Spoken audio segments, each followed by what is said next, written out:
Hello everyone, I am Dr. Tejasvi Nandan, consultant obstetrician and gynecologist and infertility specialist at Mediverse Hospital गया। आज हम लोग infertility यानी बांझपन के बारे में बात करेंगे।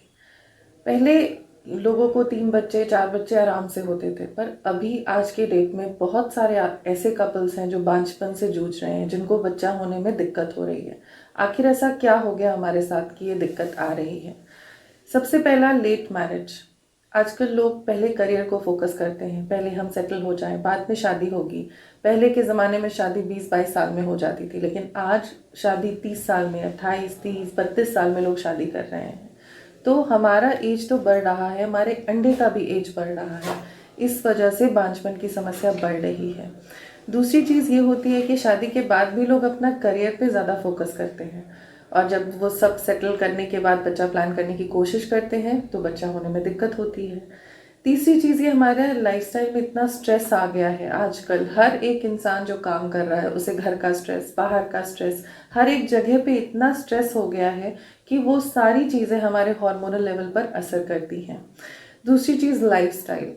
हम सब लोग, हमारा जीने का तरीका पहले से बहुत बदल चुका है। पहले के लोग काम करते थे, चलते थे, ज़्यादा खेत में काम करते थे, पर आज हम इस कुर्सी पे बैठ के काम करते हैं, चाहे हम ऑफिस में काम कर रहे हो। अब तो पिछले 2 साल से लॉकडाउन में हम सब घर पे बैठ के वर्क फ्रॉम होम कर रहे हैं, और फिजिकल एक्टिविटी बिल्कुल ज़ीरो हो गई है। दूसरी चीज़ है हमारा खान पान। खान पान का भी नज़रिया हमारा बहुत बदल गया है। हमारे खान पान में हर चीज़ में पेस्टिसाइड होती है, जो हमें पता भी नहीं चल रहा कि हम क्या खा रहे हैं, उससे कितना नुकसान हमें हो रहा है। इसके अलावा ये सारी जनरल कॉजेज़ हो गई। अब हम जब मेडिकल की तरफ बढ़ते हैं तो मेल फैक्टर इनफर्टिलिटी होता है, फीमेल फैक्टर इनफर्टिलिटी होता है। जितना ही जिम्मेदार एक औरत होती है बच्चा नहीं होने की वजह से, औरत होती है, उतना ही जिम्मेदार एक आदमी भी होता है।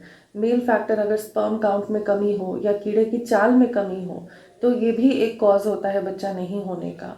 दूसरा, फीमेल में तो बहुत सारे कारण होते हैं बच्चा नहीं होने का, जैसे सबसे पहले कि जेनेटिक फैक्टर कोई है, या फिर अगर बच्चादानी में कोई दिक्कत हो, बच्चादानी में अगर बीच में दीवार हो, बच्चादानी ठीक तरह से विकसित नहीं हो, तो इस वजह से भी बच्चा होने में दिक्कत होती है। दूसरी चीज़, ये ओवेरियन फैक्टर होता है। अगर ओवरीज, अंडादानी जो होता है, उसमें अगर बहुत सारे अंडे होते हैं, उसको पीसीओडी कहा जाता है, उस वजह से भी बच्चा होने में दिक्कत होती है। कभी कभी अंडे का रिजर्व कम होता है, जो कि उम्र के साथ साथ, या फिर कभी कभी वक्त से पहले भी कुछ लोगों का अंडा खत्म हो जाता है, जिसको हम लोग प्रीमेच्योर ओवेरियन फेलियर बोलते हैं।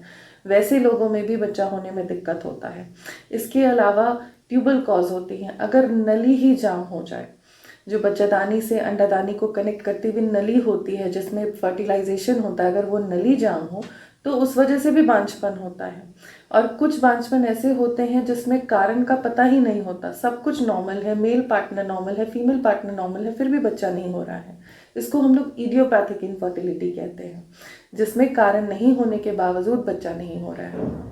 तो इन सारी चीज़ों का ट्रीटमेंट जो हम लोग करते हैं वो इस प्रकार करते हैं। सबसे पहले उम्र देखते हैं वाइफ का, कि कितना एज है आपका, कितनी साल शादी को हो गया है आपको, और कितने साल आप लोगों ने साथ में ट्राई कर लिया है। उस हिसाब से हम ट्रीटमेंट प्रोटोकॉल फॉलो करते हैं। जैसे अगर उम्र कम है और आपने कम समय बिताया है, तो हम सिर्फ दवा दे के ट्राई करते हैं कि पहले आपकी सारी टेस्ट हो जाएंगी। सारे टेस्ट अगर नॉर्मल है, नली की जांच नॉर्मल है, अल्ट्रासाउंड नॉर्मल है, सब कुछ नॉर्मल है, हार्मोनल लेवल्स ठीक है आपके, तो हम आपको दवा दे के भेजते हैं कि आप पहले ट्राई कर लीजिए। खुद से नहीं होता है तो हम फिर आपको आगे नेक्स्ट ऑप्शन देंगे। तो इसको हम लोग कंजर्वेटिव ट्रीटमेंट कहते हैं, जो दवा द्वारा कोशिश की जाती है। दूसरी चीज़ ये, अगर कंजर्वेटिव ट्रीटमेंट के बावजूद नहीं हो रहा है, तब हम लोग आपको आईयूआई के लिए सलाह देते हैं। आईयूआई में क्या किया जाता है कि अंडा हम लोग नॉर्मल दवा से आपकी बॉडी में बनाते हैं। अंडा जब बन जाता है तो एक सुई दे के अंडा को फोड़ी जाती है, जिसको हम लोग एचसीजी कहते हैं। उसके बाद हम लोग आपको बुलाते हैं, एचसीजी इंजेक्शन के 38 आवर्स के अंदर हम लोग आईयूआई कर देते हैं। आईयूआई में हस्बैंड के सीमेन को बाहर लिया जाता है, उसको बनाया जाता है, लैब में प्रिपेयर किया जाता है, जिससे कि जो बेस्ट पोर्शन होता है सीमेन का, वो आपके अंदर हम लोग इंजेक्ट करते हैं।